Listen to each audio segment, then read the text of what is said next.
Okay, I'm super excited about this episode because I get to have two just really inspiring leaders in town, Nate and Cody. We're not going to talk about leadership or business necessarily today, but we'll get into that. Why don't you guys do me a favor and introduce yourselves? We'll start with you, Cody. Awesome. Well, thanks for having us this morning, Jeff. Excited to spend some time together. My name is Cody Hicks, and I lead the people function here at Gusto, which is a healthy bowl and wrap concept based out of Atlanta. Our people function is a little bit different than maybe some other restaurant companies. For us, that is HR and culture, leadership development, and training. So I've been a part of this organization for about 3 years. Awesome. Nate? Morning, Jeff. Thanks so much for having us on. Looking forward to this conversation. Looking forward to reliving some memories, man. My name's Nate Hybl. I started Gusto in 2014. Can't believe it. This is our 10-year birthday this year. Happy birthday. Thank you, sir. How the times have changed. The city's changed. Competition's changed. And so has our business. We've got somewhere between 350, 400 team members nowadays. And so what started 10 years ago with just me and a handful of folks has morphed into a brand that we're very proud of. And we don't even feel like we scratched the surface on where we're headed. But, Gusto stands for passion and squeezing the juice out of life. And I think that's a decent segue into what we're going to get into today. Squeezing the juice out of life. I love it. Okay. So, I think the first time I learned about this thing that you guys do, and I'll let you explain about it, but I think it was when Nate, you and I had coffee a couple years back, and you had maybe you had been recently, I think it was the Grand Canyon, and you were telling me about this way that you challenge yourself and push yourself. And then Cody, I saw you recently, and you talked about again, I'll just call it an adventure that you two were on. That, holy smokes, what a story that is. That needs to be like a made-for-TV movie or something, I think. So how about we start with this? Whichever one of you wants to tell what the overall concept is. I don't know who found it first, and just like, what's the background on this annual trip that you guys do? Yeah, I'll take a stab at it. Yeah, so there is a traditional Japanese concept called a misogi, and back from like the 8th century, and it stands, rough translation is purification. And the idea is once a year, they would do these really hard things, usually involved cold water, standing under a waterfall for hours and hours at a time. And the idea is do something really hard as a purification ritual that impacted the other 364 days of the year. And so over the past probably 5 years, that idea and concept has been westernized, if you will, as doing something really hard once a year to really challenge yourself mentally, physically, and spiritually. And I came across the concept probably 5 years ago. I was transitioning out of a job, owned a company here in Atlanta, a media company, and was looking for my next thing, and was really kind of having a identity crisis is probably the best way to describe it looking back. And so I thought, what an opportunity to really get outside my comfort zone, explore the edges, and really figure out. I was turning 40. So kind of this marked moment in time of reflecting on the first half of my life and looking forward to the second half of my life. And so I ended up doing, it's called a vision quest. And so I went to Southern Utah. It was 10 days out in the desert. The first 3 days was really kind of group therapy. There was a facilitator, and there's about 10 different people there. But then in the middle of the vision quest, you go out on your solo. And so it's 3 days in the desert by yourself, no food, only water. So you're fasting, only water, no tent. You're just in a sleeping bag on the ground. And the idea is, to really cut yourself off from the world, anything that distracts you from your internal world, and work on yourself. And so that was kind of my first, experience of a misogi, of doing something really challenging, really hard.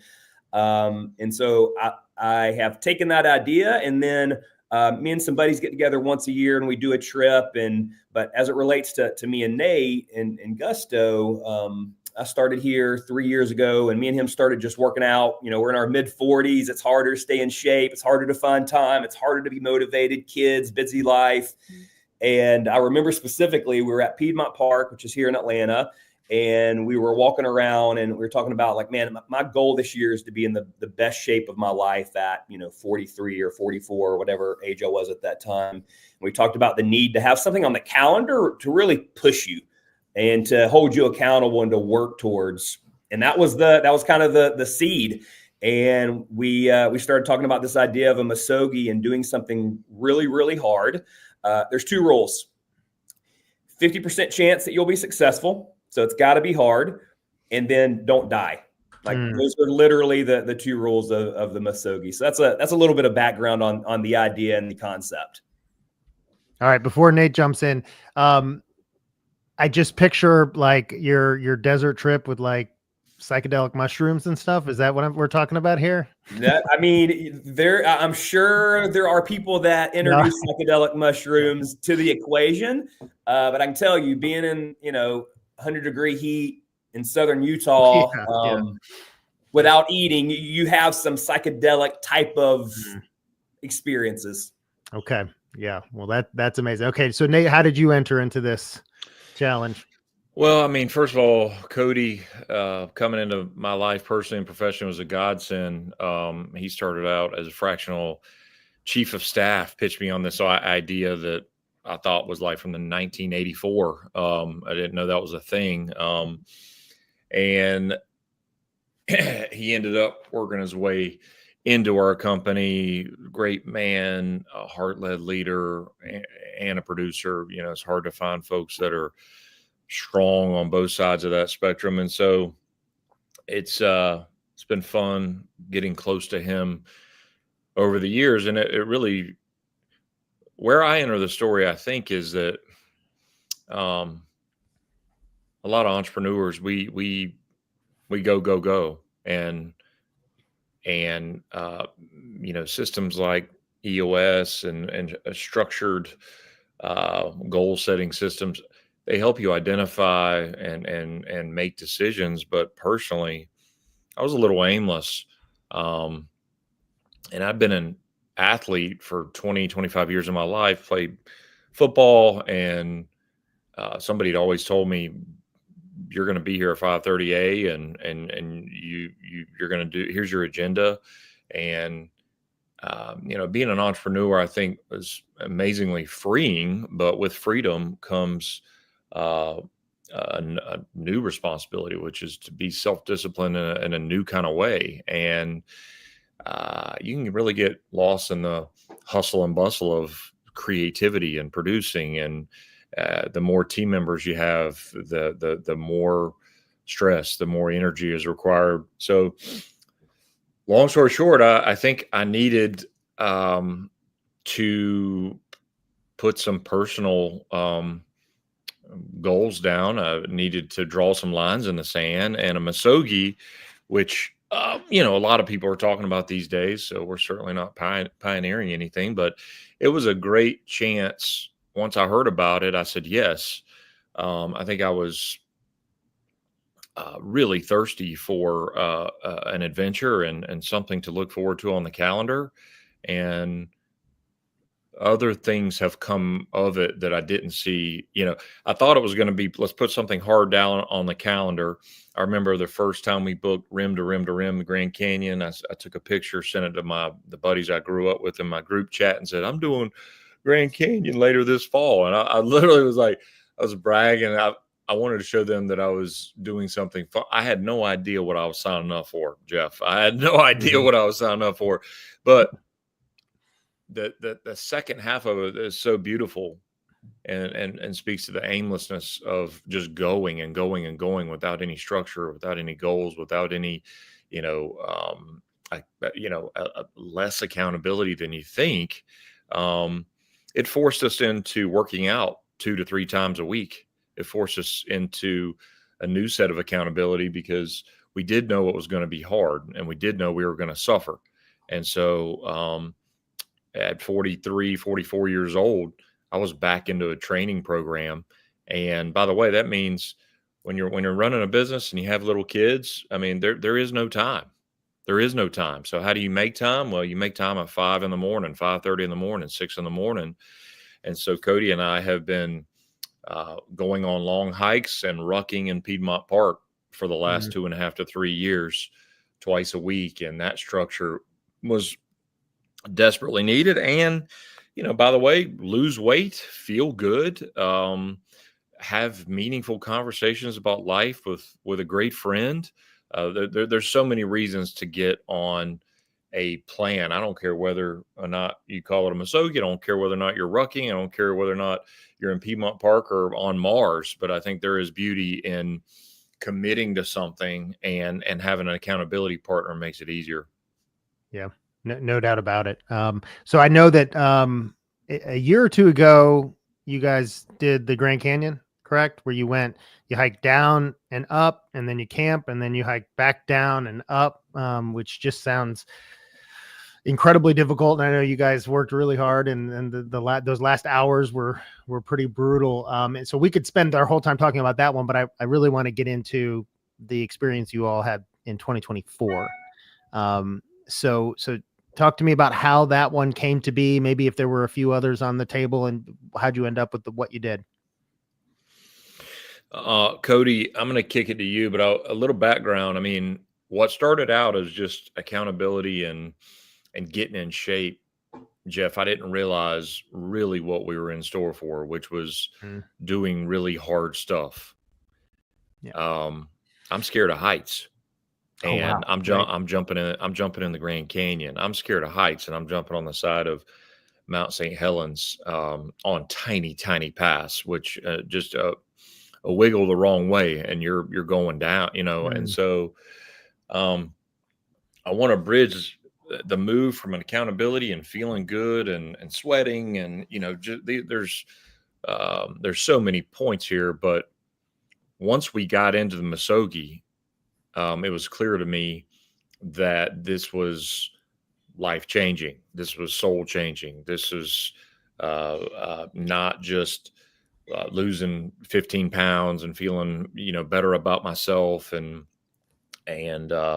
learning how to breathe. I mean, it was about doing hard shit better and doing it more often, and even looking forward to hard stuff, and it applies to, public speaking. It applies to problems in your personal life. It applies to difficulties in business. It applies to seasonal depression. It applies to anything in your life. Doing hard better, hard is always right there.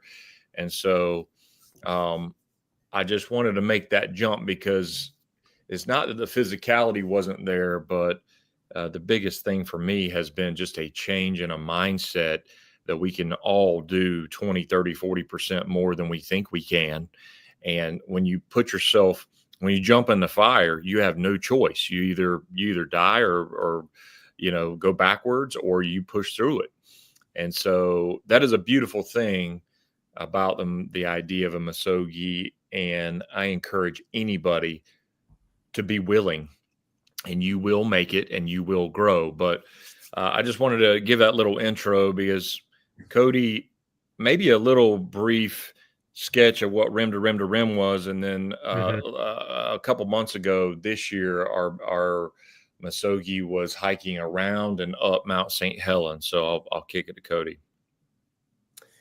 Yeah. What's interesting is, for those listening, the idea of a Misogi, I mean, we're talking rim to rim to rim, which is, about 48 miles both ways, ends up being about 22,000 vertical feet, which, Everest is 29,000. So it's really hard stuff. What I will say is, find your Misogi. That could be, this year I'm going to do, a monthly open mic night at a local comedy, store. It could be write the book. It could be start the business, the side hustle, whatever it is.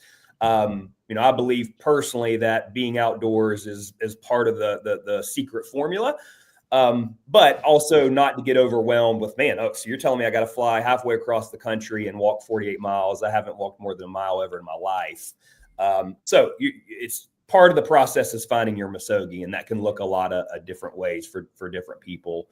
So yeah, we jumped in head first into the deep end of the pool with Grand Canyon, known as being one of the, the hardest hikes in the country. Obviously, spectacular view. Just remember the first time I laid eyes on it. I mean, took my breath away when me and Nate arrived. Really hard. It's very rare that you start a hiking down for like 8 miles.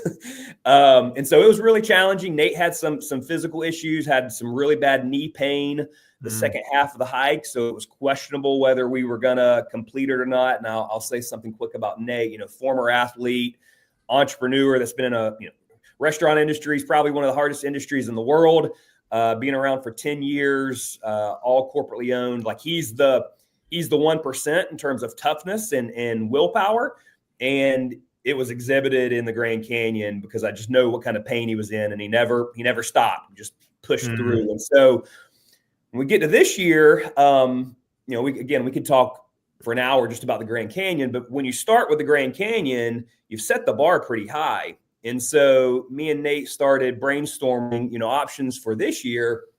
And there's only so many options. We have a limited time frame. It's not like we can be gone for 2 weeks away from the family and in the business. We pushed it pretty hard at Grand Canyon, so you don't want to go backwards in terms of level of difficulty. And so you're really limited in terms of hikes. We wanted to have a different kind of environment than a desert environment, something a little bit more lush or just different. And so you really go through a process of elimination. And we had 2 or 3 options on the table. And one of them was Mount St. Helens, and the volcanoes of the Pacific Northwest, Mount Hood, Mount Rainier, Mount St. Helens, volcanoes by kind of how they're created provide a nice loop hike that makes it really easy to plan from a logistics standpoint. Loops are just better. You don't have to go out and back. You're seeing new scenery the whole time. So Mount St. Helens, there's a famous hike around the base called the Lewitt Trail, and it's about 30 miles. And there's a lot of obviously history around Mount St. Helens that erupted in the early 80s. And so just thought it'd be a really cool experience to see. I've got a buddy who lives out there, and he's like, man, this is just a special place. Like this volcano it has soul to it. It's alive, which we'll get to, which really came real for us. And so the plan was basically a 2-day trip again, or Misogi again, where the first day we were going to do the Lewitt Trail, 30 miles in one day, which was longer than any one day we did at the Grand Canyon. Each day was around 24 miles. So that was going to be harder, more remote. The Grand Canyon, it's the most popular national park in the country. You see people. Mount St. Helens, we saw one person the entire time, like very remote. Which added a different level of just mentally difficulty. And so the plan was to do the loop the first day and then summit the next day, which was going to be about a 6 or 7 hour hike. And so that was the plan. And, the beautiful thing about these really difficult things, whether they're Misogis or in life, you have a plan going into it, and you make sure you're prepared, you've done the work. But the reality is life has a way of throwing curveballs your way. And that's part of why you do these, is to adapt and kind of find your edge. And not only did we find our edge, we probably took a few steps past it this year at Mount St. Helens. Okay. Well, I mean, I know some of the story of what happened at Mount St. Helens. And I think, your 2 rules of the Misogi, one of them is don't die. And you guys had sounded like a pretty harrowing experience. So talk me through what happened. How did it go? Well, I'll take the mic. I mean, just to put the listeners, it's chilly, dark. We started at like 4 a.m. We're in a little town. We stayed in a little bunk called, I think it was Cougar. Yeah, Cougar, Washington. The little Cougar, Washington, real remote. It's amazing just to explore a different part of the country. And 4 a.m, really dark. You're tired. You're sleepy, but you're also jacked because your body's getting ready for an immense challenge. And I think the coolest thing about Mount St. Helens is it's truly like it had been described to us as Mars, Venus, Jupiter, any movie or anything in your imagination about, what you think, because the eruption, the lava rocks, pumice, dust, it's like truly felt like another world. And you start really early in the morning. And so we're hiking in the dark. And as you move around this giant behemoth, there's a lot of moments. There's fun. We were working really hard, and I don't know how much time we have, so I don't know how fast to cut to the chase. But 25, 30 miles in one day is a hard hike when you're going up and down and up and down and up and down.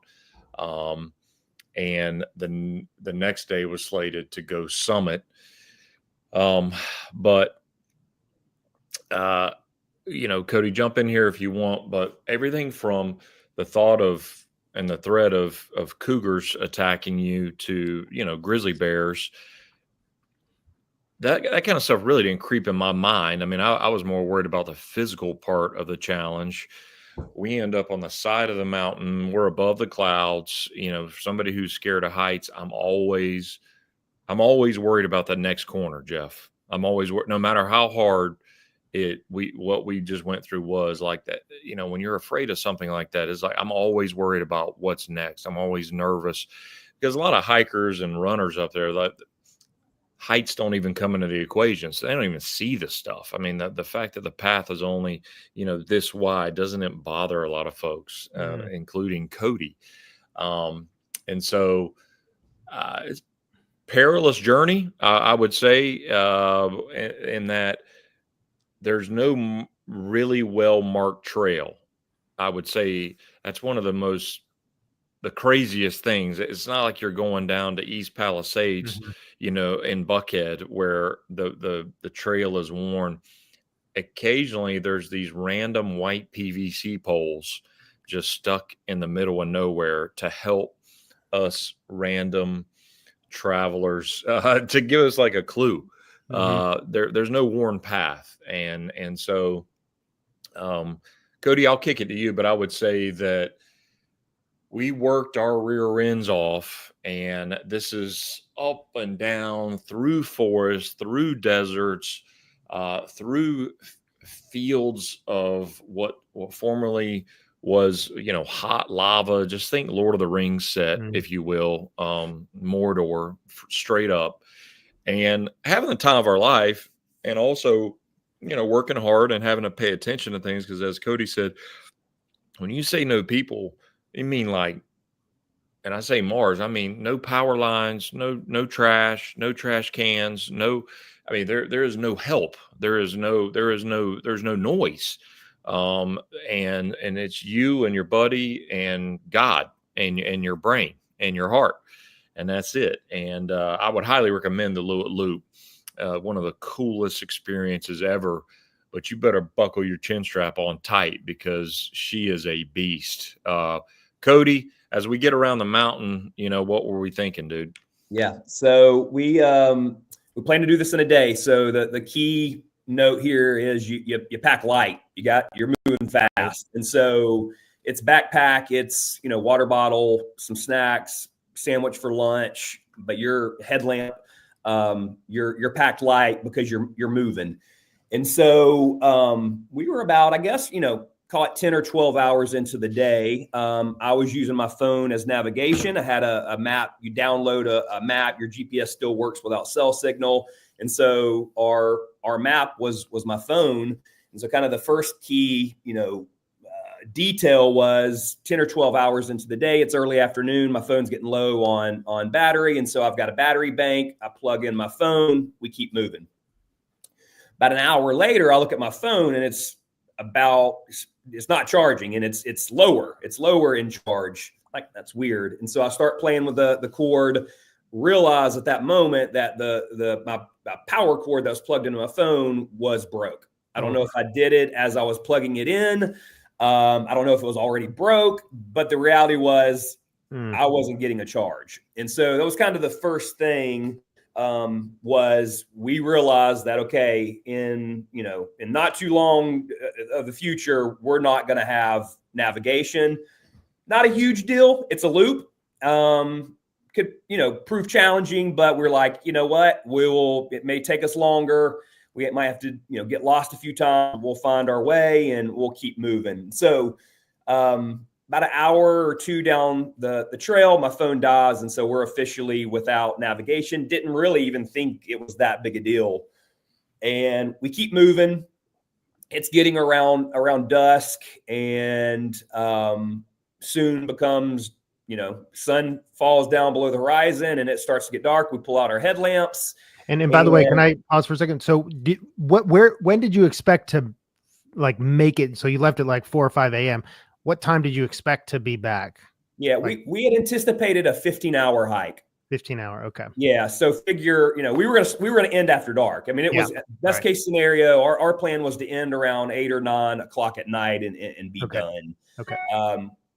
When it was starting to get dark, it's hard to really. You always think you're closer than you are. It's kind of an analogy for life, business, whatever. It's like rim to rim to rim, and even Lewitt, it's like you think you're right there, and you're just not. And so right around dusk, it gets dark. We pull out our headlamps without navigation. At that point, I believe I'm recalling correctly, is Nate had some problems with his headlamp. And so his headlamp was flickering and I think at one point went out. And so now we're in these circumstances, and I'm skipping over a lot. There's a lot of detail that Nate may want to jump in on, but we're without navigation, and we're in this scenario where I'm walking 10 feet on these, call it a 3-foot ledge, turning around, shining my headlamp on the path in front of Nate so he can walk 10 feet to catch up. And so we're now moving even slower is the point. So now we have a navigation issue and a visibility issue with some technical issues with a headlamp. And so we're moving slow. And the problem with the Lewitt Trail is it's not like a trail through the woods where it's marked and you really can't get off trail. If anybody spent time on the Appalachian Trail, it's really hard to lose the trail, even if it's at night and you don't have one headlamp. It's easy to follow. Lewitt's not like that. It's boulder fields as far as the eye can see, and it's a wooden stake every 1/8 of a mile. And so once it gets dark, it gets really hard to stay on the trail. And so at this point, we've had a few instances where we spent 20 or 30 minutes off the trail not knowing where to go. It's a very concerning feeling when you're in the middle of wilderness with nobody around, and you don't know whether you're going further off trail, you're going towards the trail, are you going towards a cliff? Are you there's just no, when you're in that type of environment, there's no sense of right or left or you just don't know. You're looking for any sign of a path, and because you're on rocks, there is no path. And so you're just hoping your headlamp happens to scan the horizon and see a wooden stake. And so now we start even moving slower. We're starting to get lost. At this point, it's probably 8 or 9 o'clock at night. Me mentally, when you're this type of scenario, it's starting to get bad. And it's like, do you want to give voice to those things and be like, Nate, we're getting ourselves in over our head. Do you stay positive and optimistic and just, or just not speak? And so I was starting to get worried at this point and kind of starting to lose a little bit of my level-headedness, which I think Nate could sense. And Nate actually became, I remember 2 specific examples of we were lost and he ended up finding the trail because he was at that point staying a little bit more level-headed than I was, because I just knew what was in front of us, which was a long night and who knows what else. And so at that point, around 10 o'clock at night, the next kind of right hook we took by Mother Nature was a storm came through. Goodness. The weather came through, and when I say weather, this time of year it was early September, I believe. So the average temperature in that area of the country is like low 70s during the day and like mid 50s at night. It's the lowest percentage of rainfall of the year. Like, it's a pretty money time of the year to be out in the Pacific Northwest. For us, all day long, the sun never came out. It was cloudy the whole day. I think the high that day was like mid 50s. It never got above like 52, 53. And at this point, it's probably in the upper 40s and the rain comes in.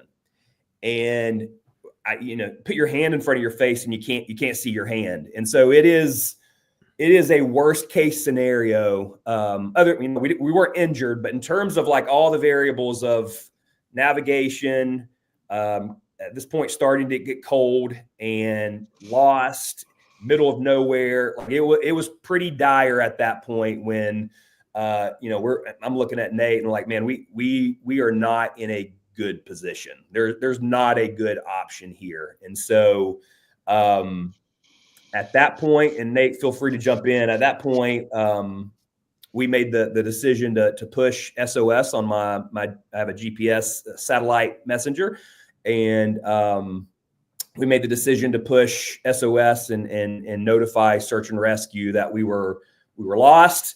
We were cold at that point. We didn't know how long the storm was going to like. It could have been, could have got worse. The temperature could have dropped into the 30s. It could have rained all night long. The winds could have picked up. You just don't know. There's no way of knowing. And you're already in a bad position, and it's probably not going to get better. It's probably only going to get worse. And so we made the decision to push search and rescue at that point. Yeah, I would. It makes me emotional just thinking about it. I mean, you watch a movie and you see how tiny you are on this random rock floating in the universe. It truly was like, here we are, me and Cody out in the middle of nowhere and nobody could hear us. But obviously Cody, skipped through a lot. I would just to put any listeners there. I mean, at about mile 22, 23, 24, something like that, where we thought we were close, we still had 5+ miles to go, but we thought we were close. That's after a day's worth of adventures and of pushing through pain and fear and all, you think you've already earned something. Right there where we realized when it started to get really dark and really cloudy, and then the rain started coming sideways and all of our technology was failing or turning off. It's kind of the moment where it went from like a Goonies adventure to wait, are we like really in trouble here? And that's what gets emotional. Two little boys at home. Are we pushing ourselves too far? Am I, going to have to eat Cody's leg to survive? Like you start thinking about the weirdest stuff. I started talking to God nonstop. Because at the end of the day, there were two problems. We were soaking wet. Cody hasn't really gotten into the details here, but we were soaking wet and the temperature was dropping. And so we had a decision to make. And also I was really tired, Jeff, like really emotionally drained. Fighting cliffs when you're scared of heights, takes a lot out of you, not to mention obviously our bodies had just hiked roughly 25 miles on Mars. And so we are just at this weird kind of knob in between these giant crevices on the side of Mount St. Helens, and there's just no defined path. And we can barely see. We got a flickering headlight. The rain's coming in sideways, and this is just the way my imagination works, Jeff. It was very, very it was like being on a movie set. We were just kind of like in this section where I knew we couldn't. Cody's walking around trying to find the trail. I'm nervous that he's just going to go over the edge somewhere because it's so dark. And if I get stuck out here by myself in the dark, I'm just going to absolutely cry myself to sleep, over here in the corner. There's just nowhere to hide. There's nowhere to hide, and you're just faced with reality. I remember telling Cody somewhere in there, like, I ain't going out like this. And I didn't know whether or not that was dramatic. I didn't know whether or not that was real. As the temperature's dropping, when you're soaking wet 2 or 3 layers deep, and you can see your breath, that, and you're tired, it's just a hard place to be. And at the end of the day, we're really dummies because we weren't as prepared as we could have been. It is the Pacific Northwest. We had prepared ourselves for the physical challenge of exerting energy. And I think we were less prepared for the elements. And so cutting through a lot here, but there's a moment in between all these boulders where I kind of sit down and I'm thinking we're just going to have to stay here and wait it out in the dark. And there were a couple moments where I did think, I wouldn't go as far as saying I thought Cody was losing his mind, but he's kind of like my MacGyver. He's kind of like the dude that figures this stuff out. I'm just an old bull pulling a sled, and like, show me, I'm just putting the work in, And so my MacGyver is starting to look at me like deer in the headlights. And all of a sudden I'm like, oh shit, we must be in trouble. Is this life or death? Weird things that I never thought about fully, in my life, other than maybe being on a rough airline flight or something. Is this it? And so we buckled down, and I thought we were going to stay still. Cody felt like we needed to keep moving. So we end up in this riverbed. And after pushing SOS, the volcanic rescue team, God love them, they were in touch with us. And so they pinged us back and said, where are you? Don't move, batten down the hatches. And of course, that was really the last thing I wanted to hear, because we were cold and soaking wet. And so the reality was we ended up sleeping, basically burrowing under this giant rock as big as your master bedroom, and trying to hide and stay out of the elements. And thank God in heaven, the wind died down a touch. The rain died down. We were in a crevice staring at, was it Mount Adams? Yeah. Cody, yeah. As 2, 3 in the morning. I don't know that I slept at all. My body was wired to survive. I think the main thing, Jeff, is that, like, you really just can't let the cold in. If anybody's ever been at a high school football game or a race or whatever you do, you let that cold in and it will break you. You're done. And so I think we spent all night kind of right next to each other, holding each other, because we didn't have the gear, not letting the cold in. Just mentally not allowing the cold in. Not that our bodies weren't taking a toll, but just don't. You let that cold in, like I said, the same thing happens, I think, with doubt and anxiety and stress. You let it in and it'll eat you up. And so fast forwarding, but we made it through the night. Never thought I'd sleep under a rock on the side of Mount St. Helens. And we made it through the night. And it's still really, really, really hazy, and we still can't see very far.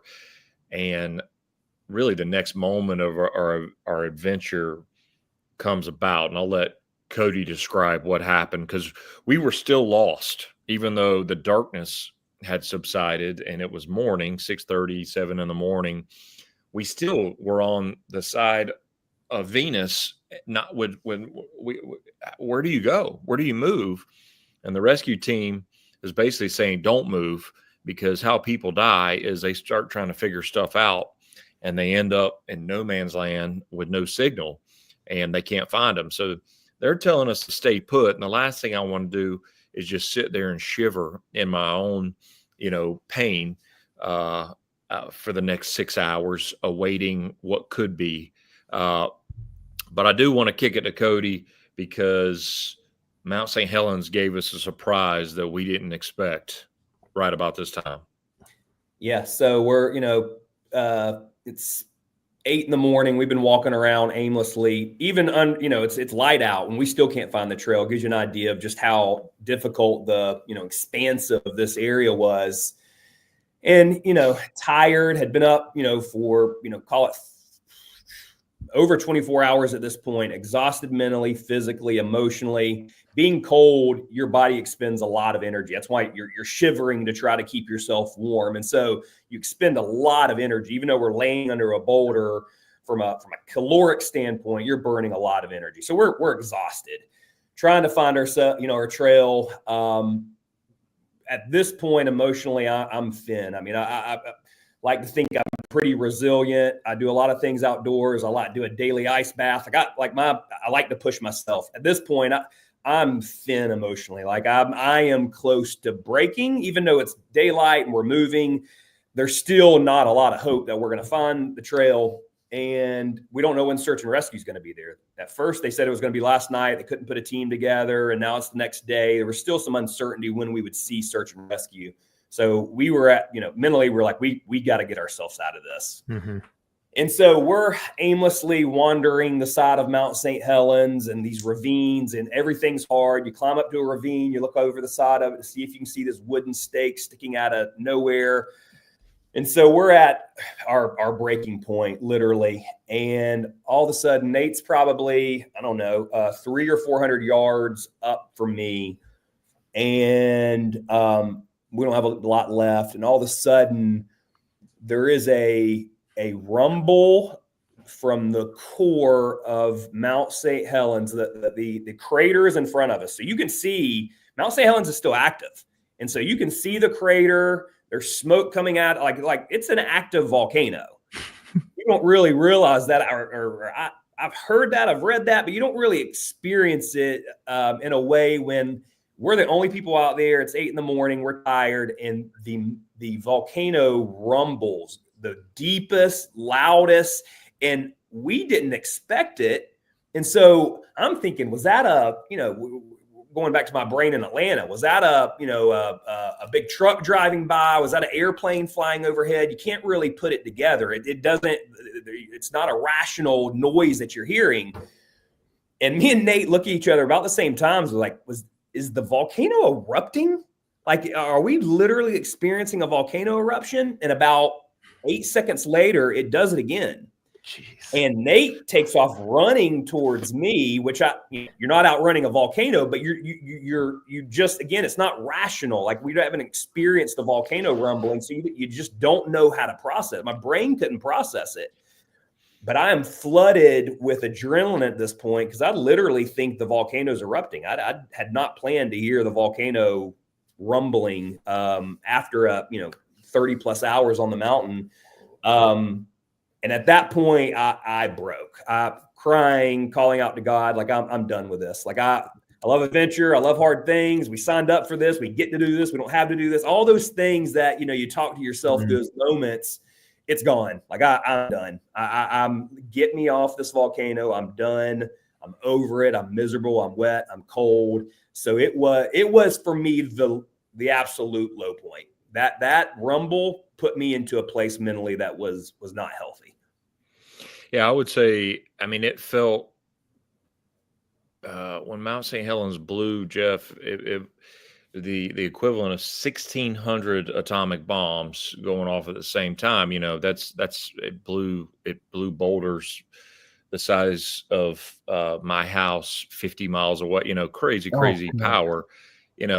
This felt like prehistoric times. It felt like damn dinosaur times. I felt like we were in dinosaur land. That's how deep and heavy this noise was. It wasn't like the dump trucks coming around the corner. It wasn't like a construction site. It was deep. It was like Mother Earth was clearing her throat, just a touch, just clearing her throat just a little bit. It was just like really, really, really deep and almost like hellish. It sounded hellish to me, and maybe that was just the state of mind I was in. But it was that's the color of it. And again, we're on like Mount Doom. We're on Lord of the Rings set, and so there's very little hope,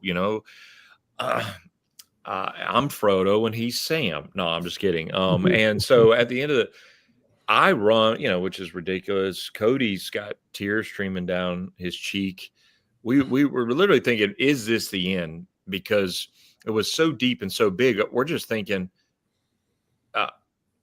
it's really, really terrible to live in fear, but to live in like hyper fear, like this thing's about to explode.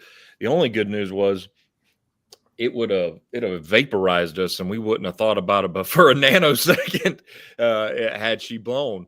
But so that's in the back of our head. And I want to skip to, just for the sake of time, to really the fundamental learn lesson from the trip for me, at least. After this entire adventure, Cody just mentioned he's at the end. This is a tough man. What does the end mean? I think for us, it meant probably just sitting on a rock and hoping volcanic help, the rescue team, was going to find us. But we didn't know if they were even real. We didn't even know. We didn't even know they were real people. Or is Marge on the other end of the walkie-talkie and Cougar Washington like taking this serious? Because we're out in the wilderness. And except there's no trees, there's just rocks and ravines. And we assume some massive explosion, lava maybe chasing us here at some point. We're searching. And you might be like, you dummies, like how hard could it be? Well, you walk a quarter mile in any direction, and not only are you expending energy that you don't have, but there's 360 degrees you could go in, in terms of what's the route. Somebody might say, well, you're just continuing around the mountain, right? Well, it's not that easy when there's deep ravines surrounding you. There is no straight line. There is no really even left or right. Sometimes you go up to go left, and sometimes you go down to go right. And if you get off trail, it could be the end of your life, no doubt. And so after hours of searching for any scent, smell, any hope, to be honest with you, and I'm not being dramatic, like any hope, I'll never forget this moment to the end of my life. We're in this particular section where there's grass. The ravines, by the way, are petrifying to me because it's, pumice. It's like fine sand. And so if you misstep, you could end up tumbling down thousands and thousands and thousands of feet. It is so fine. And our legs are quivering because, we're tired. And so, but there's just one particular moment, Jeff, and again, this is the learned lesson. If anybody's stuck with us this long, I want you to hear this. Really, almost all hope is gone, and even our SOS device is about to be dead. And so Cody looks at me and says, I think we're going to have to stay. He's probably 30, 40 yards behind me. I'm on a ridge. He's on a ridge. And this particular section felt a little different for me because there was grass. There was grass, and I hadn't seen grass in a day. And he said, dude, I think we're going to be relegated to, I think we're going to have to stay here and hunker down and wait on help. That's what they're telling us to do. And about that time, literally words left his mouth, he said, yep, my device is dead. This is the SOS device, the thing that they use to track. So we knew, based on my zero examples in life of going through this, but we knew that our dot was there on the map. That we knew the pulsating dot. If anybody was tracking us, old Marge back in Cougarville, if anybody was tracking us, that was the dot that the pulse, the last known pulse, was coming from. And so there was a real danger in leaving that dot, last known dot for us potentially. And here's the moment, Jeff. I would say, I've been on a journey to become an exceptional leader for the last couple of years. I have a great coach by the name of John Ott, who has been trying to basically get me out of my own way for years. And that means kind of going from entrepreneur to CEO they're just not the same thing. It means getting quiet. It means being present. It means pausing. I walk around with a pause symbol on my hand that I draw with a Sharpie every morning. It means being less reactive. It means being focused. It means of clear heart and of clear mind. And it means being the best version of yourself. And it's not easy. And I've been on that personal and professional journey for a couple of years. And just as Cody's saying, I think we have to stay here. I did something that I think my coach says, you've been training for this for the last couple of years. You just didn't know it. And I took a really deep, long breath in, a little box breathing, and I exhaled, and I got really quiet. And what it did was it enabled me to see broader. My coach said, it physically changed your pupil. When you're under stress, you see in a much more constricted way. And so forcing myself to relax in the pain, to relax in the moment, broaden my eyesight, and out of the corner of my eye, I saw what could have been the glint of a white steak, and it's a quarter of a mile down, half a mile down. It doesn't even look real after this entire adventure. But the lesson here is finding ways to be present, no matter how stressful a situation is. You're about to go on stage and give a big speech. You're about to go into the hospital room with a dying relative. Whatever the incredibly stressful thing is, to find a way to settle yourself and be present, and find a way to regulate your heartbeat. It's saved our life, as far as I know, Cody, because, and I'm not being dramatic, that little glint, I said, Cody, dude, there could be something down there. And we're hanging on by a thread, dude. We also think the volcano's erupting at any point. And Cody was like, I don't know, man. I think we got to stay where we are.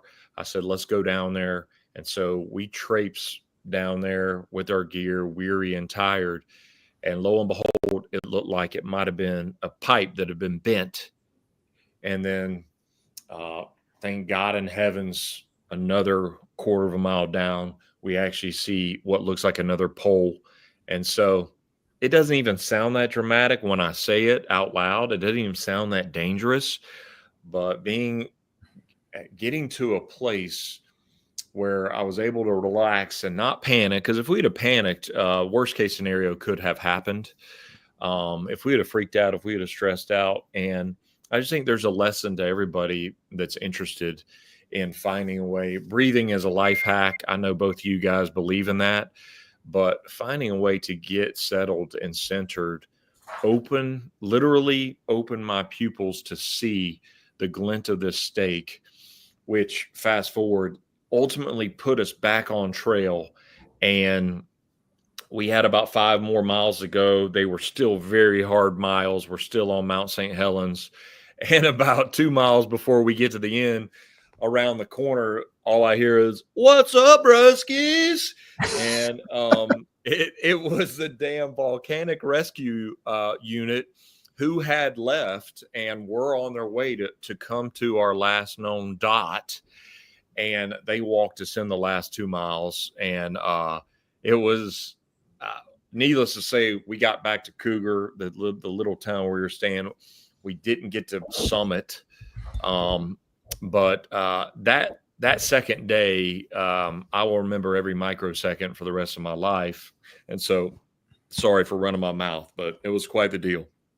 Hey, by the way, it sounds incredibly scary. Don't act like it doesn't. I know you said that. It sounds terrifying, and I guess we're running out of time, but I wanted to hear all those details, and I think people will want to. I guess I would ask, like, obviously you don't hope that happens again, and obviously that's not what you had gone into hoping would happen. But coming out of it, and being that close to the end, and being pushed to that place, which I would argue most people never in their life get pushed like that. Looking back, it's a weird question, but are you glad that it happened sitting on this side? Cody? Yeah, I mean, obviously it ended up, if we would have broke a leg or one of us would have, perished. But I was talking to somebody the other night and like, what does your wife think? They're going to let you, she's going to let you do it again. And it really, I want to push myself physically. But I think this is why, I think it's probably what draws me to this type of adventure is there is a sense of danger. It's Mother Nature. Like things can go wrong.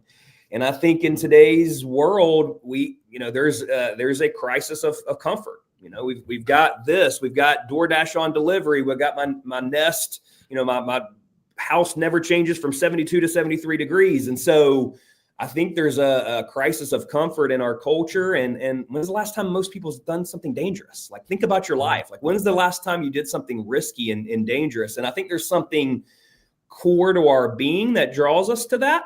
Obviously, I don't want to have a serious injury. I want to be around for a long time for my kids. So, there's a back to the rule, don't die. Right. But that doesn't mean don't have a 32-hour night where you're shivering and lost and crying because the volcano is rumbling. And so there's a fine line there. And I realize that, and I understand that. And I think there is a distinction between risky and dangerous.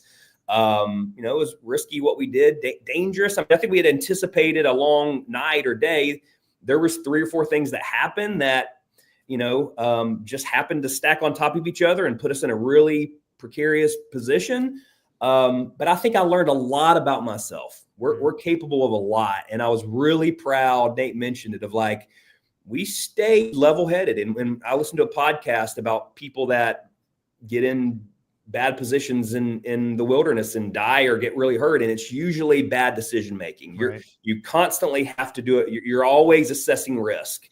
And we made really good decisions and we stayed level-headed. Now, we could have prepared better. Some things happened that were out of our control, but the way we handled as things got worse and worse and worse, we never lost it. And I think that's something that will translate to life in a way that, only going to that place, going outside your comfort zone, finding your edge, that translates to being a better business leader and dad and husband. And so, I want to model this for my kids. I mean, I just think there's lessons learned that, yes, I'm glad it happened. I think I learned a lot about myself, a lot about Nate, and I think it ups the, it raised the ceiling of what I'm capable of in every area of life. And for that, I'm grateful.